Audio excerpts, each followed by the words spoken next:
was rewarding to me was not only that I could have an impact on this general understanding from an academic point of view, but I could have impact on real systems, impact on what people can buy and what those systems can do for them.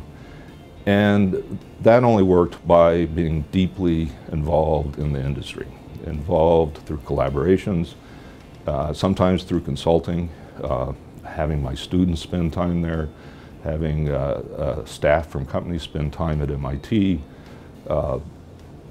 sometimes research support, all kinds of different mechanisms. So, and that informed not only my research, but it informed my teaching.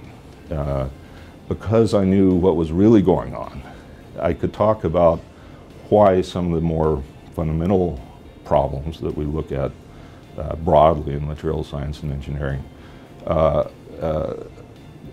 why some of those were important, very important in applications that we all depend on. So, but when lasers first were invented and publicized, you know, there were going to be laser guns, there were going to be laser rockets, there were going to be all kinds of laser things. And of course, much of that didn't happen, and the interest in lasers dropped off tremendously. But they really were an amazing device. And now we have lasers everywhere in our life. We have lasers in our information storage devices. We have lasers in all kinds of devices and systems. So usually we don't even know that. And of course there's applications at a larger scale, like materials processing to shape materials. So I think carbon nanotubes is similar. They're a remarkable material, really incredible strength, incredible electronic properties, and there was a huge surge of interest in applications of that sort, some of which turned out to make sense, some of which didn't. So in my own work, I looked at carbon nanotubes as a replacement for metals and interconnects, supported by industry. And that was not a good idea, okay? But now I'm working with carbon nanotubes in an application involving a new type of battery. And for that, they're working very well. And so I think there's going to be a lot of applications for carbon nanotubes. There already are emerging applications, and it will be over a period of time. And I think that's characteristic of many truly new and innovative concepts in materials like any other area. Well, I've already mentioned the work on electron migration and reliability of integrated circuits. I'm now very interested in the reliability of new types of devices based on gallium nitride, another remarkable material. Because it's new, there's a whole lot that's just basic things about these devices, about how to make them and how to make them perform optimally and also perform for a long time.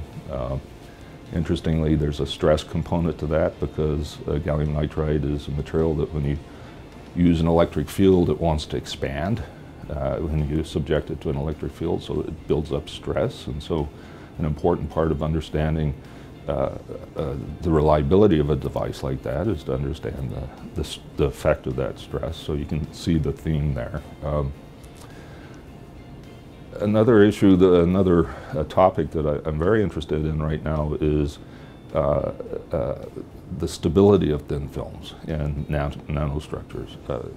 Films and nanostructures have very high surface to volume ratios, and so the surface is a large part of the energy of the film or the wire, say, and it's almost always driving these nanostructures to form spheres, which have low surface to volume ratios. And the smaller you make something, the higher the driving force for that, and the distances are smaller. So the atoms don't have to go as far for that to happen. So the consequence of that is, if you have a really thin film, then it will de-wet, it will island, much like water on wax paper. but it will do it at a very low temperature. It can happen, a copper film, for example, can de-wet, if it's thin enough, it'll de-wet at 100 degrees centigrade, which is, you know, its melting temperature is much higher than that. And then a wire is even worse. So this is a problem that's showing up as a big problem in industry. And as we make things smaller and smaller, it gets bigger, it gets to be a bigger and bigger problem. So I have a context, and I interact with companies based on that context. But then on the academic side, it's a very interesting problem, exactly what's driving this and exactly how it happens. And that helps in understanding how to keep it from happening, or even controlling it so you can use this to do something new. And there's some possibilities like that. So, another area I've gotten very involved in is battery technology, thin film batteries in particular. And again, there's a relationship between how you make the materials, what their structure is, and how that affects the performance of not only the material within the device, but also the device itself. And I'm interested in making thin film batteries so they can be integrated with other parts of a microsystem, like circuits and micro-electromechanical devices and sensors. And I'm very excited about that. And that's also very highly collaborative with people in other disciplines like electrical engineering and mechanical engineering.